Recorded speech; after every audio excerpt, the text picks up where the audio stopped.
Hey guys, in today's video meet Callista Draven, a family mother who faced death and came back with an urgent warning about the future. After a cardiac arrest, Callista was transported to a celestial dimension, where she witnessed a shocking vision of November 7th, a date set for a possible global catastrophe. What she saw on the other side and the reason for her return will leave you speechless. Before we start, leave your like, subscribe to the channel and activate the bell so you don't miss any details of this fascinating story. Let's discover together what the future holds. My name is Callista Draven, and my life has changed in ways I never could have predicted. I am a mother of 2 wonderful children and the wife of a man who has always supported me in everything. I live in Denver, Colorado, where, until recently, my daily life was like everyone else's. But one experience changed that forever, something that not only transformed my outlook on life, but also opened my eyes to dimensions and realities that I never imagined existed. I'm here to tell you what happened to me after a cardiac arrest I suffered during a hospital examination.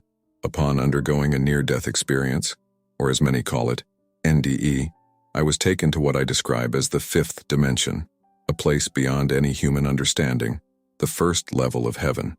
There I reviewed my entire life, from the happy moments to the choices I regretted. But what shocked me most were the visions of the future that were shown to me. In this place of peace and unconditional love, I saw November 7th as a date set for global disaster. Disturbing images of rulers making secret choices, panicked crowds, and interconnected natural disasters. The experience was so intense that, even with the peace I felt on that plane, my heart was hesitant to leave everything behind. My little children, my love for them. It was these memories that brought me back to my body, but with a new mission. Since that day, my life has never been the same. I learned to value every moment, to seek beauty even in the simplest moments, and to see each relationship as an opportunity for learning and growth. Now I feel that my soul carries a wisdom from the 5th dimension, a mission to share this experience and, who knows, help others live with more purpose and compassion. This is my story. A story that begins with a feeling and a deep fear, but unfolds into a journey of self-discovery, overcoming and connecting with something much bigger than ourselves. I invite you to follow every detail, to live with me every vision and every feeling, because I believe that by sharing them, I can transmit a little of the light and peace that I found on the other side. The feeling that something would go wrong was constant, an invisible presence that accompanied me wherever I went. From the moment I injured my back 5 years ago, the fear of surgery became almost unbearable. Each appointment, each exam, seemed to bring me a little closer to a truth that I wasn't yet ready to accept. I knew I needed to have the surgery, but I also knew, or felt, that if I underwent it, I wouldn't come back. This certainty was embedded within me, like a shadow that could not be shaken off. Still, my life continued.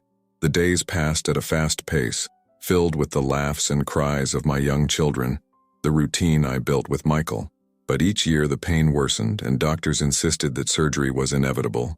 I was at a crossroads, torn between fear and need, and as irrational as it might seem, my heart told me to postpone, to wait, as if, somehow, I was buying time for something inevitable. Finally, after 5 years, I realized there was no escape. However, one last attempt to share my anguish with Michael seemed necessary. I didn't know how he would react, but I needed him to understand the intensity of what I was feeling. "Michael," I said, one night, as we sat in the living room together. He was distracted, helping our son with a puzzle, but he turned to me, noticing the seriousness in my eyes. "I know it seems irrational, but I feel like something is going to happen, something very bad." He looked at me with a mix of skepticism and concern. "Babe, you're just nervous. This is natural before surgery. Everyone goes through this." I shook my head, trying to ignore the reassuring tone he used. "No, it's not just nervousness. I've felt this for years. It's like a certainty, as if my soul was warning me not to have this surgery." He sighed, trying to hide his nervousness. "If it was that dangerous, the doctor would have said something. Callista, they know what they are doing. Trust in me." But he didn't understand. Nobody seemed to understand. For them, it was just fear, an exaggerated fear. But for me, it was almost a premonition. However, reluctantly, I decided to leave the subject aside, not wanting to burden him any further. It was my battle, and only I could face it. The night before the exam, I gathered my family together. With a sinking heart, I told Michael, "If something goes wrong, I want you to take care of the kids and let you know that I love you all. This is not goodbye, but just in case." He tried to talk away. He even laughed, but his eyes showed a fear that he didn't want to show. I knew he thought it was all irrational, an overreaction. But for me, it was a last request, an unspoken goodbye, a silent preparation for what I feared would be the end. That night, as I tried to sleep, I thought about my children and all the memories I didn't want to let go of. A part of me struggled to believe that everything would be okay, that I would wake up after surgery and see Michael's face smiling next to me. But another part, the one that dominated my thoughts, was stuck in that inevitable feeling that, when I woke up the next day, my life would never be the same. I arrived at the hospital the next morning with my heart racing. Everything around me seemed a little slower, as if time was extended, intensifying each step. Each look exchanged with Michael, who accompanied me to the exam door. I felt the same restlessness as the night before, as if a part of me knew I was about to cross a point of no return. As I entered the exam room, I tried to push my thoughts away, telling myself that it was just an MRI exam, something routine. However, the contrast that would be used was a concern. I had had an adverse reaction before, and I made sure to mention it to the team. "I had a bad reaction the last time I used contrast. Is it safe?" I asked, trying to hide the tremor in my voice. The technician, a man with a calm expression and a reassuring voice, smiled at me. "Don't worry, Callista. It's a common procedure, and we're prepared for any eventuality. Trust us." I took a deep breath and nodded, but I still felt a weight on my chest. I lay down on the table, closed my eyes, and waited. I felt the contrast injection entering my bloodstream, a cold running through my arm and spreading throughout my body. I tried to focus on my breathing, telling myself that it was just a passing sensation, that everything would soon be fine. Suddenly, a strange feeling came over me. It was as if all the sounds around me had been muffled. The surroundings became silent, as if immersed in a complete void. I felt a wave of heat rising through my chest, followed by a tingling in my extremities. In a second, everything went dark. When I opened my eyes, I realized that I was no longer in my body. The image of myself lying on the table, with my eyes closed and my face pale, was surreal. I saw Dr. Harper and the medical team crowding around me, but everything seemed distant, as if I were watching a movie scene with no sound. They moved quickly, but their faces looked calm and focused. I felt a strange tranquility, a detachment from any emotion or fear. It was at that moment that I realized I was dead, or at least very close to it. However, there was no terror or panic. I was enveloped in absolute peace, a serenity that enveloped me like a warm hug. There was no more pain, no more fear. I watched as the medical team tried to revive me, applying the defibrillator over and over again as Dr. Harper shouted instructions. They were fighting to get me back, but I felt like, in some ways, I was already way beyond their reach. Suddenly I felt a tug, as if something was calling me. A field of soft light appeared before me, and I was enveloped by an energy that took me to a new dimension, as if it were a path to a much greater reality. With every second that passed, the exam room became more distant, and I was drawn to a place where time and space seemed to lose meaning. I knew something extraordinary was about to happen, and, even without knowing exactly what it was, I completely surrendered to that new reality. I was transported to a place I cannot fully describe, because human words fail to capture its true essence. It was like a vast field of light and peace, a space that enveloped me with a feeling of absolute safety and well-being. There were no walls, no boundaries, but the light, soft and bright light at the same time, was all he could see. It seemed to pulse in indescribable colors, a fusion of tones I had never seen before. That light felt alive, conscious, and I felt as if it could see straight into my soul, revealing everything I was, everything I had been. At that moment, I realized that I was in a plane that I called the fifth dimension. It was a place of profound peace, a place that transcends any concept of heaven I had ever imagined. Nothing around me was material, but everything seemed more real than the world I knew. It was like being inside the very heart of the universe, where all truths, all questions and answers existed in harmony. Suddenly, I felt the presence of a screen, like a huge projection in front of me. It wasn't like an ordinary movie screen, but more like an extension of my own thoughts and feelings, where the events of my life unfolded in a kind of review. I saw precious moments, like my wedding day to Michael, the birth of my children, the ordinary days that looking back now, I perceived as special. I felt the emotions of those moments again, the love, the joy, the fear, and even the small regrets. Each scene was more vivid than when I experienced it, but then the screen changed, and what I saw next was something I had never imagined. From a whirlwind of images that revolved around a date, November 7th, visions of a future that I didn't want to believe in emerged. I saw rulers of the world gathered, serious faces, whispered conversations, decisions made in secret, decisions that seemed to seal the fate of us all. They gathered in a dark room, their expressions filled with weight and mystery. Then the vision changed again, and what I saw was a scene of despair and destruction. Crowds ran in panic, monumental structures collapsed, and nature revolted with unprecedented fury. Earthquakes and floods swept several regions of the planet at the same time, everything happening as if obeying an invisible network that linked each event, each disaster. It seemed like the world was falling apart, and everything pointed to that fateful day, November 7th, as a mark of irreversible change. I watched everything in silence, absorbing every image, every sensation, until a soft, loving voice spoke to me. This is not your moment. You have a choice. You can remain here, where love and peace are eternal, or you can return. The words resonated deep within me, like an echo that vibrated through my soul.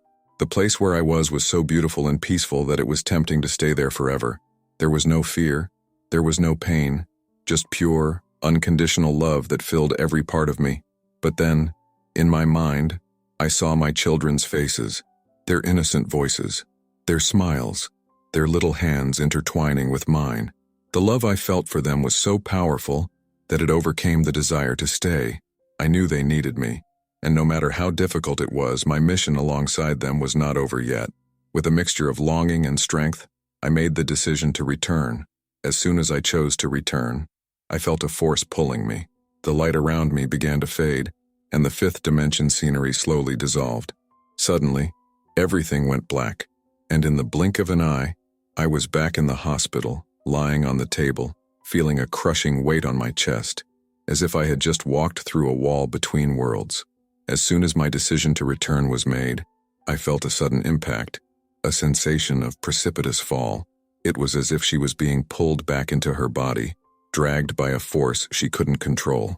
The light, the love, the peace of the fifth dimension, all of it seemed to move away from me in a whirlwind of energy, until absolute silence gave way to distant, confusing sounds. Suddenly, I was back in the hospital, but still not fully in my body. She hovered between the layers of consciousness. Like an outside observer, I saw the medical team in a desperate race to bring me back to life. Dr. Harper was pale, sweating, and gave quick instructions in a deep voice. He was an experienced doctor, but from what I saw, even he seemed shaken by the situation. "One more load," he ordered, his eyes fixed on me. The nurse next to him prepared the defibrillator, and I felt a shock go through my body, but it wasn't completely there yet. It was as if a part of me was still connected to that dimension of peace, while another was being pulled into the body, which was now struggling to come back to life.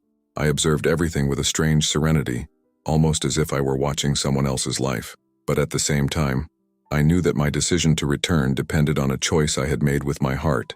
My young children, their innocent faces and trusting looks, appeared in my mind as a constant reminder of why I was willing to cross this barrier. Even though the fifth dimension had been a place of indescribable peace, the love for my family was greater than any desire to remain.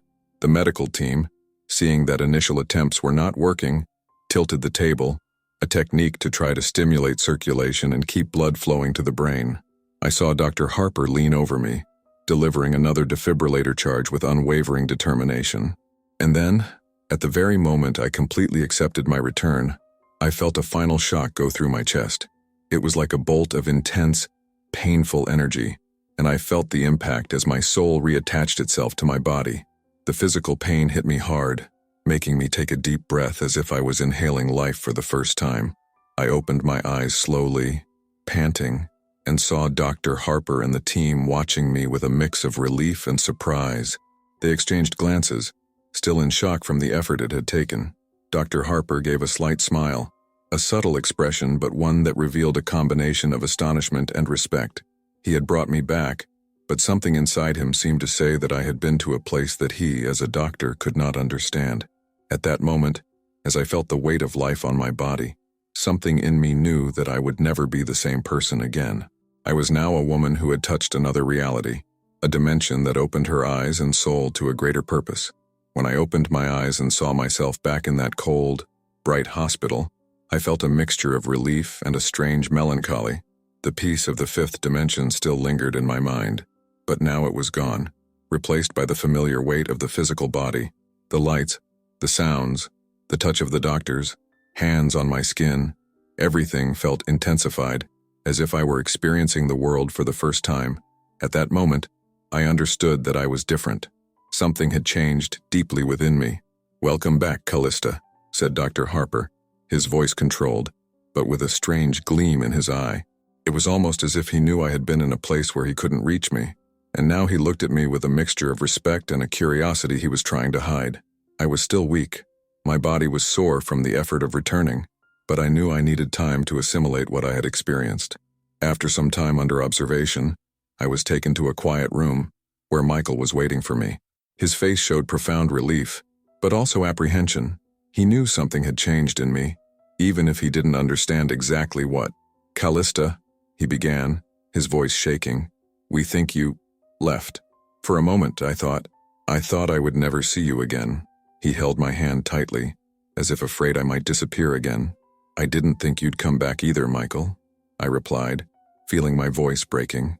But there was something much bigger waiting for me, and at the same time, something even greater brought me back. He looked at me without fully understanding, but the intensity in my eyes seemed to calm him. Michael knew that I had changed, that some extraordinary experience had transformed me, but in that moment he didn't ask questions. He just hugged me, as if that simple gesture was enough to express everything he felt. Over the next few days, I felt a vibrant energy course through every cell in my body. It was as if a new consciousness had been awakened within me, a connection to the fifth dimension that allowed me to see the world from a new perspective. The colors seemed brighter, the sounds purer. Every detail of everyday life, which previously went unnoticed, now came to life before my eyes. The sky at dawn, the children's laughter, the gentle touch of the wind, everything seemed magical and charged with an intensity I had never experienced. Dr. Harper came to visit me a few times during my recovery, with an expression of veiled admiration. Although he was a rational and skeptical man, there was something in his posture that indicated he was intrigued by what had happened to me. He seemed to want to ask, but held back, respecting the mystery surrounding my experience. I felt like I needed to share what I experienced, but at the same time, I was afraid that no one would understand. How could I put something so profound into words? How can we explain the vastness and love of the fifth dimension to those who have never experienced anything like it? Even so, I knew my life had gained a new purpose. I felt an uncontrollable need to live with more intention, to make the most of every second, to transform my everyday life into a tribute to the beauty and love I had found. That night, as I looked out the hospital room window, I decided that my life from now on would have to reflect the light and peace I touched. I would strive to bring that absolute love to the world around me, sharing with others, in every way possible, the importance of cherishing every moment. I didn't know how I would do it yet, but I was sure that, in some way, my return to the physical world had a greater purpose. My soul had been scarred, transformed, and the Callista that came back from that experience was a new version, a version that now understood the absolute value of being alive. After I was released from the hospital, I tried to get back to my life, but the experience of the fifth dimension still reverberated in my heart and mind. The visions of the future, the immeasurable love and the deep peace I felt were still present in my thoughts, and I knew I needed to find a way to make sense of it all. Although Michael tried to help me, he still didn't fully understand the impact of the experience, and I myself didn't know how to explain what had happened. It was during a follow-up appointment that I met Eleanor Forsyth. She was a lady with white hair and deep eyes, with a serene expression and a welcoming smile. She was in the waiting room, sitting next to me, and started a conversation when she noticed my anxiety. There was something about her, a calm and wisdom that was almost palpable. When the nurse called me in for my appointment, Eleanor held my hand and said something that made me stop. "You were touched by the light, weren't you? I can see that in you. This light transforms people," she said, with a calmness that only someone who has lived a long time can have. I was surprised and at the same time touched by his words. After the appointment, as I left, she was still there, as if she was waiting for me. She smiled again, and I approached, feeling an immediate connection with this woman who, somehow, seemed to understand what I had experienced. "I had an experience," I began, hesitantly, "something that changed my life, but I don't know how to explain it." She nodded, as if she already knew. "I've been through something similar. I know it's difficult to find the right words, but anyone who experiences something like this carries a mission. Something inside you is calling to be shared. Don't ignore that voice, Callista. The world needs your words, your light." His words awakened something in me, a confirmation of everything I already felt. We talked for hours that day, and it soon became a habit to meet her whenever I could. She became a friend and advisor, someone who was unknowingly helping to shape my new life mission. Eleanor, with her wisdom and experience, taught me to accept the calling that had been born within me, encouraging me to share my story and help others see the beauty and peace that I now knew. "You have the power to transform people's lives," she once told me. "Don't waste this. People need hope. They need to know that there is something more, something bigger waiting for us all." Following Eleanor's advice, I began talking about my experience to close friends and family. At first, I was afraid that they would consider me crazy, but, to my surprise, people listened attentively, some even with tears in their eyes. Each report brought questions, curiosity, and I realized how that brief moment on the other side was capable of touching hearts and bringing comfort. Little by little, I began to believe that the near-death experience I experienced was, in fact, a gift that I should share.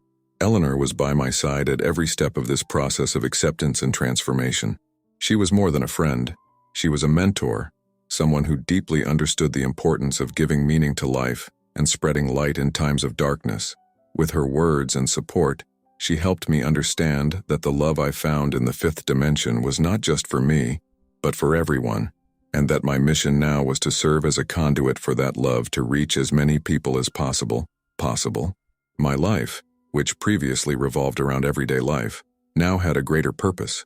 I felt called to do something meaningful, something that reflected the peace and light I touched in that dimension. Eleanor, with her wisdom and encouragement, was the first person to help me transform the impact of that experience into a concrete purpose, something I could share with the world. The transformation that my experience brought about affected not only my worldview, but also my relationship with every aspect of my life. Things that once seemed banal, the sunshine, the wind in my hair, my children's laughter, now moved me deeply. Every moment seemed charged with an intensity I had never experienced before. It was as if I was seeing the world with new eyes, an expanded vision that allowed me to perceive the beauty in every detail around me. Michael, however, was still adjusting to this new version of me. At first, he didn't fully understand the changes I was experiencing, and he saw my dedication to this new mission as something difficult to assimilate. He watched me with a worried look, especially when I talked about the fifth dimension and the visions of the future I had witnessed. It was understandable.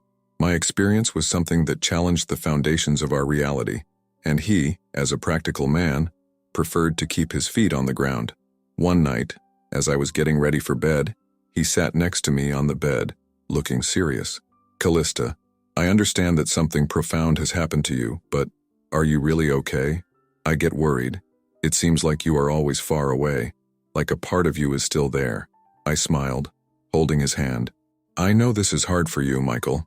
Sometimes, even for me, it's difficult to explain how I feel. But what I experienced was real. The peace, the love, the feeling that there is something much bigger than all that." I looked around, as if the room were too small to contain the immensity of what I wanted to convey. And I feel like my purpose now is to help people see the world in the same way, to value life, to seek something beyond. He sighed, and I could see he was trying to understand. "If this is important to you, then I support it. I just want you to be okay. We're all here, you know?" Those words touched my heart. I knew that, Even though I didn't fully understand, Michael was there, by my side, willing to walk with me. Our relationship felt strengthened, as if the experience I had also expanded our connection, bringing us closer.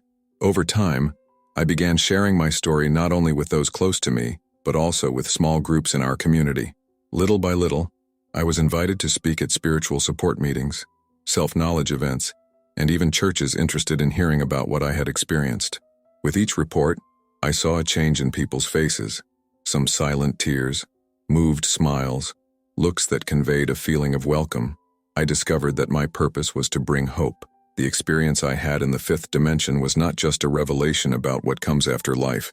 It was also a call to value the now. I started to encourage people to look for beauty in small things, to see moments of pain as opportunities for growth, and to find meaning in their relationships, because now I saw that this is what really matters. Michael, upon seeing the positive impact my message had, began to get involved as well. He accompanied me to some lectures, and little by little, he realized that, in some way, that mission was also touching his life. We became partners in this purpose, and the love we shared felt stronger and deeper, sustained by the gratitude I felt for being back and for being able to experience these moments with him and our children. Life, which previously seemed limited by everyday concerns, now had a much broader dimension. I felt that each day was an opportunity to honor what I experienced in the fifth dimension, to expand that peace and that love into my current reality. I started to look for the good in difficult situations, to see each person as an extension of that light that I found and to share, whenever I could, a little of that truth. My life gained a new meaning, a meaning that went beyond myself, and I found myself inspiring other people to also find their own path. I felt connected to something bigger, and I knew that this connection, this mission, was the reason I returned to my body, to my home, to the arms of my family. I was finally living with purpose.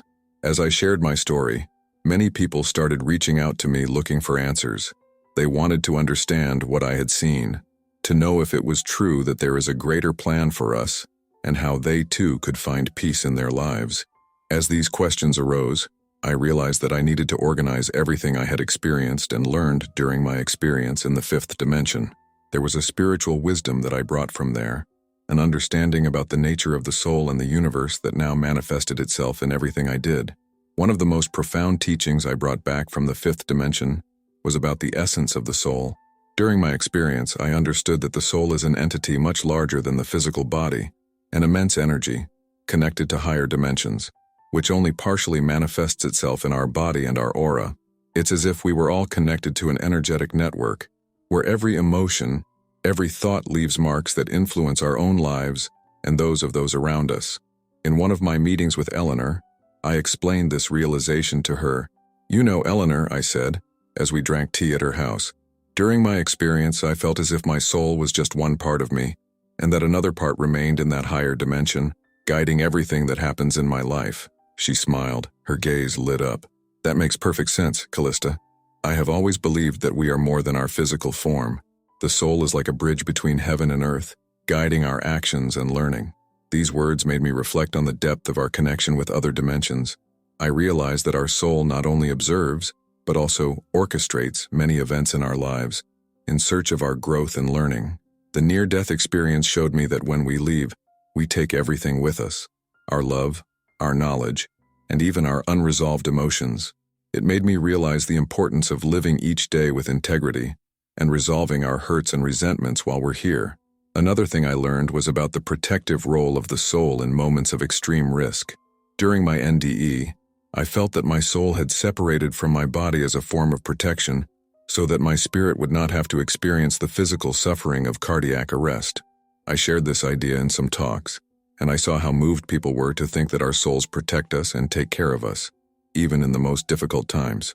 These spiritual teachings have transformed the way I view life. Now, in the face of any difficulty, I try to see the experience as a learning opportunity.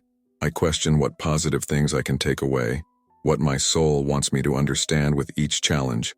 This understanding that life is a school, where human relationships are our greatest teachers, has become the basis of everything I do and share with others. In every interaction, whether with my family, with Eleanor, or with the people I meet at events, I try to convey this vision. Life is precious, and we should enjoy it with intensity and love, because that is what we will truly take with us. Today, every moment spent with Michael and my children, every conversation with Eleanor, every smile exchanged with a stranger is invaluable. Experience has shown me that it is these connections and learning that constitute the true richness of our existence. Finally, I understood that my mission was also to help people connect with their own souls, seek their own peace, and live with more love and purpose. I feel that my life now has a much greater meaning, and that each spiritual teaching I share is a reflection of the light I touched in the fifth dimension. Despite all the love and peace I felt in the fifth dimension, there was something I couldn't forget: the disturbing visions of the future. Every time I thought about November 7th, my heart sank, as if I were carrying an invisible burden, a responsibility that needed to be understood. Those images of rulers meeting in secret, crowds in despair, interconnected natural disasters, seemed so vivid and real that it was impossible to ignore them. During one of these reflections, I looked for Eleanor. She was always able to bring a calmer perspective, and I felt like I needed her wisdom to deal with the intensity of these visions. When we met, I explained to her everything I saw and how it still haunted me. She listened intently, nodding silently as I spoke. "Callista," she said after a long silence, "these visions were shown to you for a reason. Maybe it's a wake-up call, something you can help others prepare for emotionally, spiritually. Sometimes the mission of those who see the future is to offer hope and guidance to those who will live it." I reflected on his words, and, little by little, I began to understand that, although the future was unknown, my mission was to act in the present, inspiring people to live with love and compassion.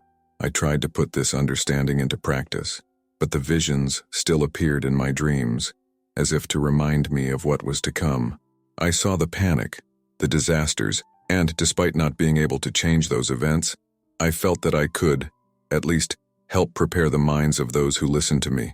I started talking about the future more cautiously in my meetings and lectures. Instead of describing the disasters, I addressed the importance of living with purpose, of enjoying each day as a blessing. He encouraged people to look for beauty in small moments, to be grateful and to cultivate genuine and meaningful relationships. I knew that even if the world faced difficult times, a life full of love and gratitude could be a safe haven. At one talk, a woman raised her hand and asked, "But what will we do if this terrible future happens? How can we avoid this?" I thought for a moment and responded, with all the sincerity I could muster, "I can't say if it's possible to avoid what I saw, but I believe what we can do is change our perspective on the world and ourselves, live with purpose, find peace within ourselves, help each other. If each of us can transform our own lives, perhaps we can also transform the impact of the challenges that lie ahead." These words seemed to resonate with people, and I saw many looks that reflected both fear and hope. I realized how, in a way, my experience in the fifth dimension prepared me to be a bridge between the uncertainty of the future and the need to live the present fully. Eleanor was right. My mission was not to save the world, but to inspire each person to find their own peace, their own reason to carry on and face whatever comes their way with courage and compassion. So even if November 7th brought drastic changes, those people would have a solid foundation of love and purpose to lean on. Every day, I became more convinced that these visions were not just a warning, but also an opportunity for change, a chance to learn and grow. And it was with this understanding that I began to transform the burden of visions into a message of hope. This was how I was supposed to honor the present of the fifth dimension, by helping others prepare to live with purpose, no matter what the future held. My mission was clearer than ever. Since my experience in the fifth dimension, I knew I could no longer live the same way. There was a light within me, an urgency to share with others the love and peace that I touched in that dimension. This calling became the driving force behind every choice I made, every conversation, every gesture. The impact of the experience was also reflected in my family. Michael, who initially saw everything as a passing phase, began to understand the depth of the changes. His presence at my side turned into something even more meaningful, and our love, now renewed by this mutual understanding, felt stronger. I could see that he was also being touched by the mission I had embraced, even without having direct experience. One day, he looked at me with a smile that mixed pride and admiration. "Callista, I think I finally understand. Maybe Maybe your purpose here is more important than I imagined. What you do for people is inspiring. I see how much this transforms each of them." These words gave me strength. I knew the journey I chose wouldn't be easy, but Michael's support was all I needed to move forward. Over time, he began to accompany me to many of the events and meetings we organized, offering his support in each lecture, meeting, or intimate conversation. He was a silent pillar, a point of balance that helped me deal with the weight of this responsibility. Little by little, I realized that my mission was much more than simply sharing the experience. I wanted to help people find their own reasons for living, to pursue a life of compassion, purpose, and genuine love. I organized small meetings in our home, where people could hear stories of transformation, share their struggles, and discover, together, a greater meaning for their lives. The meetings started to grow, and I soon found myself organizing lectures and larger events where I could inspire more people to live fully and authentically. My friend Eleanor, always by my side, was one of the biggest supporters of this new phase. In one of these meetings, she spoke to the group. "The light that Callista found is a light that we all carry. She reminds us of something we have forgotten, that love is the true essence of our existence." These words echoed through the group, and I saw emotional faces, silent tears, and expressions of understanding. It was as if, somehow, each person there was rediscovering a truth that they already knew, but that, due to everyday life and difficulties, they had left behind. Those words, the simplicity of love, became the central message of my mission. I wanted each person to leave these meetings with a sense of peace and a desire to live more fully and lovingly. Over the next few weeks, I realized that my work was just beginning. With each story I shared, more people approached seeking answers, comfort, and hope. There was a growing need to understand the purpose of life, to seek something beyond the material and everyday obligations. I dedicated myself entirely to these conversations, guiding, listening, and sharing the experience that had transformed me. These encounters were not just for others, they were also for me. Each person who passed by showed me something new, a perspective, a struggle, or a challenge that made me reflect on the value of each life. I was learning, growing, and at the same time being nourished by this connection with others. My new mission expanded, but at the same time it all boiled down to something very simple: love. He was the one who guided me. He was the one I wanted to share. The fifth dimension experience had shown me that, in the end, what we really take with us is the love we gave and received, the peace we cultivated, and the connections we built. Today, I live each day as if it were a unique opportunity to serve, to honor this truth, and to help others find the peace they seek. I know that life is made up of ups and downs, difficult moments, and overcoming, but my mission is to remind everyone, including myself, that in the midst of it all, there is something eternal and sacred. With Michael and Eleanor by my side, and with each person who touches my life, I follow this journey from soul to soul, with the certainty that, as long as there is love and purpose, there will be a light that will guide us all. If you liked this beautiful spiritual testimony, leave a like, comment on your impressions, subscribe to the channel, and don't forget to activate the notification bell to watch each new video and help us spread this message to a greater number of people. Until next time.